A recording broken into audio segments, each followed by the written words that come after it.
Hey, what's going on, everybody? This is hole number 3 of the Old Bridge Tournament Expert Division weekend round.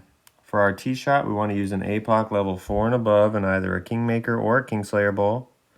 We're going to apply 3.2 topspin with 2.5 left spin. With APOC level 5 and above, we're going to set up at the max line with the bullseye centered on the island fairway. If you're using an APOC level 4, which lacks 6 yards of power compared to an APOC 5 and above, you're going to need to push forward 1.7 rings into overpower to establish the same aim point. Our adjustment is going to be P3 max plus 5% elevation. And again, if you're using an APOC level 4 after your adjustment, you'll need to push forward either 6 yards or 1.7 rings. Then we're going to apply 1.5 balls of left curl.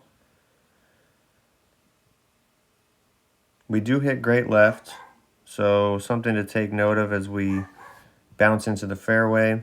We get very close to this rough on the left. We end up being safe, but if you are using a lower level APOC, which will have lower accuracy, there is a potential for clipping that rough with a great left, so something just to be mindful of. But we finished with a drive distance of 366 yards. For our approach shot, we want to use a Grizzly level 7 and above. First thing we're going to do is we're going to check our plus yardage at the cup. So I'm going to put the bullseye over the cup. We are at plus 2 yards, which is equivalent to plus 5 yards with a Grizzly 7 and 8. And this is going to equate to a adjustment using P3 minus 15% elevation at 50% slider. We're using 2.5 topspin with 1 bar of right spin, and then position ourselves so the tip of the ball guide is about 1.25 squares through the hole and running through the right half of the cup. Our adjustment is going to be 7.2 rings. And those settings that I mentioned are using Grizzly 9 numbers. Then we're going to center the ball.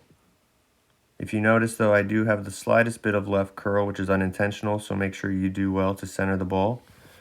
But we're going to land in the rough, bounce out onto the green, and we're going to drop just a hair left of center because of that curl for our albatross. For further instructions on how to play this hole, make sure you guys click the link below and subscribe to Expert Tournament Guides through Golf Clash Tommy. Good luck in your weekend rounds.